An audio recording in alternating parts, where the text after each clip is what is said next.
खबरों की शुरुआत करेंगे बड़ी खबर के साथ। उत्तर भारत में शीतलहर का सितम बरकरार। तापमान में गिरावट से कई जगहों पर बड़ी ठिठुरन। कोहरे की वजह से जनजीवन हुआ अस्त व्यस्त। दिल्ली में कई फ्लाइट्स और ट्रेन भी लेट। कुछ फ्लाइट्स रद्द होने की भी जानकारी सामने आई है। तो कुछ फ्लाइट्स रद्द होने की भी जानकारी। उत्तर भारत में शीतलहर का सितम बरकरार।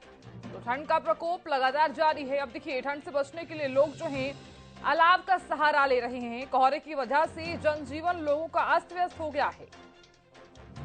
इधर दिल्ली में भी कई फ्लाइट्स और ट्रेन लेट हैं।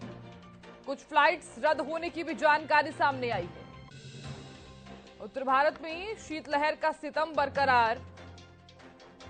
तापमान में गिरावट से कई जगहों पर बड़ी ठिठुरन। कोहरे की वजह से जनजीवन हुआ अस्त व्यस्त। दिल्ली में कई फ्लाइट्स भी लेट हैं, कई रद्द हो गई हैं। कुछ तस्वीरें साझा कर रही हैं। सबसे पहले आप दिल्ली की ये तस्वीर देखिए। ठंड से बचने के लिए लोग अलाव का सहारा ले रहे हैं। कई जगहों पर ठिठुरन बढ़ गई है। हरियाणा की तस्वीर देखिए। वाहनों की जो गति है वो बिल्कुल धीमी हो गई है। दूर दूर तक लोगों को कुछ भी नजर नहीं आ रहा है। इधर यूपी में भी इसी तरह की तस्वीरें साझा की गई। लोग जो हैं वो काफी ज्यादा परेशान नजर आए। आपको दूर दूर तक कुछ ही वाहन आपको नजर आएंगे, क्योंकि लोग देखिए ठंड जो है वो काफी बढ़ती हुई नजर आ रही है और घरों में दुबक कर बैठे हैं लोग। और अब चार तस्वीरें साझा कर रही हैं दिल्ली के पहाड़गंज की। दिल्ली के आईजीआई एयरपोर्ट की तस्वीर देखिए। नई दिल्ली रेलवे स्टेशन और निजामुद्दीन दिल्ली, तमाम तस्वीरें देखिए। लोग बेहद परेशान आपको नजर आएंगे। आईजीआई एयरपोर्ट पर लोग परेशान इसलिए नजर आए क्योंकि कई लोगों की फ्लाइट्स बहुत ज्यादा लेट है, कईयों की तो रद्द तक हो गई है। और नई दिल्ली रेलवे स्टेशन की तस्वीर देखिए। ट्रेन काफी लेट हैं, जिसके चलते यात्री कभी इधर से कभी उधर जा रहे हैं और बेहद परेशान जो है वो नजर आ रहे हैं। इधर निजामुद्दीन दिल्ली जो मेट्रो जो रेलवे स्टेशन है वहां पर भी इसी तरह की तस्वीरें सामने आई। लोग ठंड से बचने के लिए अलाव का सहारा जरूर ले रहे हैं, लेकिन बेहद परेशान नजर आ रहे हैं।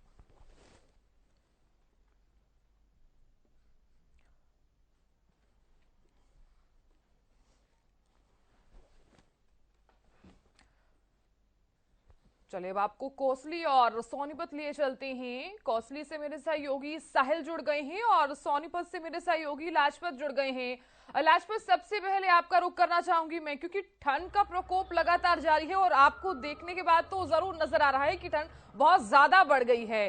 और देखिए ठंड का प्रकोप लगातार जारी है। ठंड से बचने के लिए सोनीपत में लोग क्या क्या समस्याओं का सामना कर रहे हैं? जी बिल्कुल, देखिए साधना, लगातार जो ठंड का प्रकोप है वो बढ़ता जा रहा है। और सोनीपत एक ऐसा शहर है जहां दिल्ली एनसीआर के नजदीक है, औद्योगिक क्षेत्र है। तो औद्योगिक क्षेत्र और ठंड का प्रकोप लगातार, आपको बता दें कि जो पोल्यूशन है और जो ठंड की वजह से जो पोल्यूशन फैलता है और जो कोहरा होता है तो वो मिक्स हो जाता है, जिससे वाहनों को चलने में काफी बड़ी दिक्कत होती है। लेकिन शासन और प्रशासन की बड़ी लापरवाही देखने को मिलती है। जो जो बेसहारा लोग होते हैं, जो मजदूर और मजबूर होते हैं, जिनको ठंड से बचने के लिए शासन और प्रशासन की जिम्मेवारी बनती है कि आशियाने बनाए जाते हैं, लेकिन वो आशियाने नहीं दिखाई देते, क्योंकि नगर पालिका लगती है, नगर निगम लगती है। अब व्यापार की बात कर ले तो व्यापार पर भी काफी बड़ा असर जो देश पर दिखाई दे रहा है, क्योंकि जो फ्लाइट है, रेलें हैं या जो शिप है जो दूसरे देशों से व्यापार करती हैं, उन पर भी काफी बड़ा असर दिखाई दे रहा है। क्योंकि व्यापार एक दूसरे से आवागमन रहता है, देश विदेशों से आवागमन रहता है, लेकिन जैसे जैसे ठंड बढ़ रही है वैसे वैसे जो आफत लगातार चौतरफा पड़ती हुई नजर आ रही है। जो कि ठंड का प्रकोप इसलिए देखने को मिल रहा है कि जो शिप है उनको भी काफी बड़ी दिक्कत हो रही है, फ्लाइटों को भी काफी बड़ी दिक्कत हो रही है, रेलों को भी काफी बड़ी दिक्कत हो रही है। तो व्यापारी जो है इस बात को चिंतित जरूर है कि आखिर, क्योंकि ठंड जैसे जैसे बढ़ रही है वो व्यापारियों को भी काफी आफत हो रही है, क्योंकि देश की गति बढ़ाने के लिए व्यापारी काम करते हैं। व्यापारियों को जो सुख सुविधाएं मिलती है वो भी नहीं मिल पाती, क्योंकि जैसे जैसे ठंड बढ़ रही है वैसे वैसे व्यापार पर काफी बड़ा असर पड़ रहा है। अब किसानों पे आ जाए, किसानों की बात करें तो जो फसल है, फसल गेहूं की फसल के लिए सबसे बड़ा लाभदायक ये ठंड है। लेकिन जो सब्जियां हैं वो काफी महंगी हो रही हैं, सब्जियां जो है वो खराब हो रही हैं, तो इस पर भी काफी असर पड़ रहा है। चौतरफा जो मार है देश पर हावी होती जा रही है, क्योंकि ठंड का प्रकोप लगातार देखने को मिल रहा है। लेकिन शासन प्रशासन की बात करें तो सुख सुविधाओं पर कोई भी ऐसा ध्यान नहीं दिया जा रहा। अगर हाईवेज की बात करें तो दुर्घटनाएं काफी देखने को मिलती हैं। दुर्घटनाओं का रूप जो है वो काफी बड़ा देखने को मिलता है। देश के सबसे बड़े हाईवेज जो है सोनीपत को कनेक्ट करती हैं, जैसे दिल्ली से जो जुड़ते हैं, क्योंकि दिल्ली एक ऐसा शहर है जहां पूरा देश जो गति बढ़ाता है और जो व्यापार है वो दिल्ली से चलता है। लेकिन जो हाईवेज हैं उन पर काफी बड़ी दिक्कत है। दिल्ली से निकलने वाला चंडीगढ़ हाईवेज है जिस पर एनएचआई की काफी बड़ी लापरवाही दिखाई देती है। जो कट है उन पर कहीं भी कोई ऐसी चीजें नहीं दिखाई देती जिससे जाम लगा रहता है, वाहनों की टकराव हो जाता है। आपको बता दें मेरठ हाईवे है, उस पर कोई भी आपको लाइट या व्हाइट पट्टी नहीं दिखाई देगी। सबसे बड़ी साधना हमने जो चीज महसूस की है, सीमेंटेड जो रोड होता है उस पर व्हाइट पट्टी जो लगाई जाती है वो दिखाई नहीं देती। जब कोहरा पड़ता है तो व्हाइट पट्टी नहीं दिखाई देती। काले रोड पर जरूर दिखाई देती है, लेकिन सीमेंटेड जो रोड होता है उस पर नहीं दिखाई देती। तो जो चौक चौराहे हैं उन पर कोई रिफ्लेक्टर नहीं दिखाई देता, कोई चौक चौराहों पर लाइट नहीं दिखाई देती, जिससे दुर्घटनाएं हो जाती है। टू व्हीलर्स जो वाहन है जिनको उस रोड पर नहीं चढ़ना होता, उनको रोकने के लिए जो है ट्रैफिक पुलिस की और 112 की जो ड्यूटी होती है वो नहीं दिखाई देती। तो चौतरफा जो मार है वो लोगों को दिखाई देती है। जिनके साथ दुर्घटना हो जाती है उस परिवार के साथ जो वही भुगतता है, क्योंकि सिर्फ खाना पूर्ति फिर फाइलों में ही दबकर रह जाती है। क्योंकि जब कोहरा पड़ता है और जब धुंध पड़ती है तो उस टाइम टकराव काफी बड़े हो जाते हैं, जिससे खामियाजा उसी परिवार को भुगतना होता है। काफी दुर्घटनाएं ऐसी देखने को मिलती है जो दिल को जोरदार होते हैं, क्योंकि जब टकराव होता है तो काफी बड़ा हो जाता है। अगर आपको बता दूं जो भी हाईवे यहाँ से गुजरते हैं किसी पर भी एनएचआई का कोई बड़ा जो है वो जो सुख सुविधाएं देनी चाहिए वो नहीं दिखाई देती। जो टोल्स है वो टोल जरूर लोगों को ठगने का काम करते हैं, जो जिनकी जिम्मेवारी होती है, जैसे एम्बुलेंस है या जो वाहन है जो उनको ध्यान रखना होता है, जो क्रेनें होती हैं, जो टोल पर काफी चीजें ऐसी होती है जिनकी जो जिम्मेवारी बनती है लेकिन वो नहीं दिखाई देती।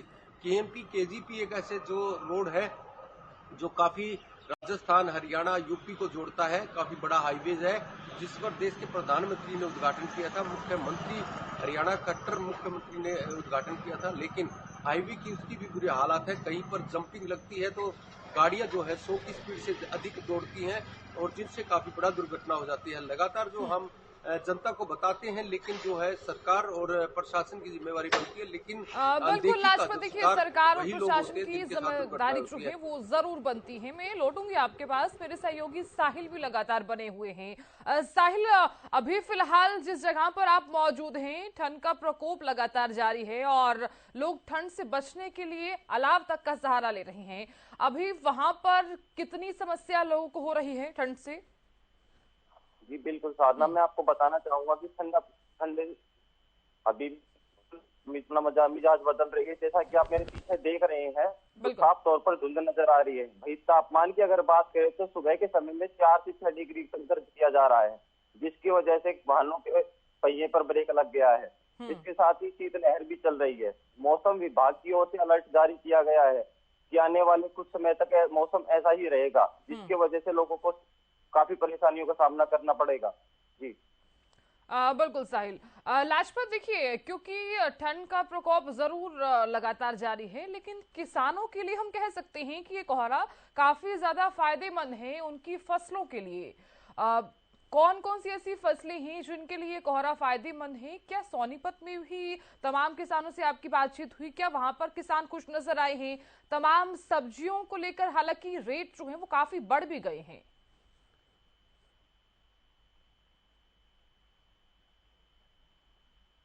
फसल है उसको लाभ जरूर है, लेकिन जो सब्जियां हैं वो काफी महंगी हैं। जरूरतमंद की सबसे ज्यादा जरूरत जो रोज मर्रा की जरूरत होती है वो सब्जी की होती है, लेकिन सब्जी जो है वो ठंड की वजह से खराब हो रही है। तो इसका कहीं ना कहीं जो पूंजीपति फायदा उठा रहे हैं, क्योंकि स्टोर में रखते हैं और उस स्टोर को जब बाजार में बेचते हैं तो काफी महंगे दाम पर बेचते हैं। जो फसलें हैं वो जो सब्जी जरूर है वो जो खराब हो रही है, लेकिन काफी फसलें ऐसी हैं जो गेहूं की फसल है, जितनी ठंड पड़ेगी उसको गेहूं को उतना ही लाभ मिलेगा। लेकिन सूर्य भी जरूरी है, जब सूर्य निकलेगा तो काफी सब्जियां भी सब्जियों को भी लाभ मिलेगा और जो फसल को भी लाभ मिलेगा। लेकिन जैसे अगर बारिश की सबसे बड़ी जरूरत है साधना, जब बारिश होगी तो मौसम में एकदम से बदलाव आएगा और काफी बड़ा लाभ भी मिलेगा। और आपको बता दूं, जैसे जैसे मौसम बदल रहा है वैसे वैसे लोगों की तबीयत भी बिगड़ रही है, क्योंकि टेम्परेचर जो है ये जो काफी जो लोगों को, जैसे बुजुर्ग है, बच्चे हैं, उन पर हावी जरूर ठंड होती है। जब भी मौसम बदलता है तो लोगों की तबीयत बिगड़ती है और उससे बचने का यही है कि आग का सहारा लेते हैं। लेकिन साधना, जैसे मैंने आपको बताया कि जो बेसहारा है, जिनकी जिम्मेवारी बनती है नगर निगम और नगर पालिका, दोनों विभाग मेरे क्षेत्र में लगते हैं। नगर पालिका दिल्ली एनसीआर के सबसे नजदीक और औद्योगिक क्षेत्र सबसे बड़ा है, लेकिन वहां पर कोई भी आशियाना नहीं दिखाई देता। नगर निगम सोनीपत शहर, लेकिन राई औद्योगिक क्षेत्र में कोई आशियाना नहीं दिखाई देता। तो ये कहीं ना कहीं जो लोगों ठीक के है लिए लाजपत, बेसहारा अब लोगों के लिए लौटूंगी आशियाने बनाए आपके जाते हैं पास और सरकार की तरफ जानकारी से। भी आपसे लेती रहूंगी, मैं अपडेट्स लेती रहूंगी। बहुत शुक्रिया फिलहाल जानकारी देने के लिए। साहिल, आपका भी बहुत बहुत शुक्रिया जानकारी देने के लिए और ये तस्वीर दिखाने के लिए, बहुत शुक्रिया।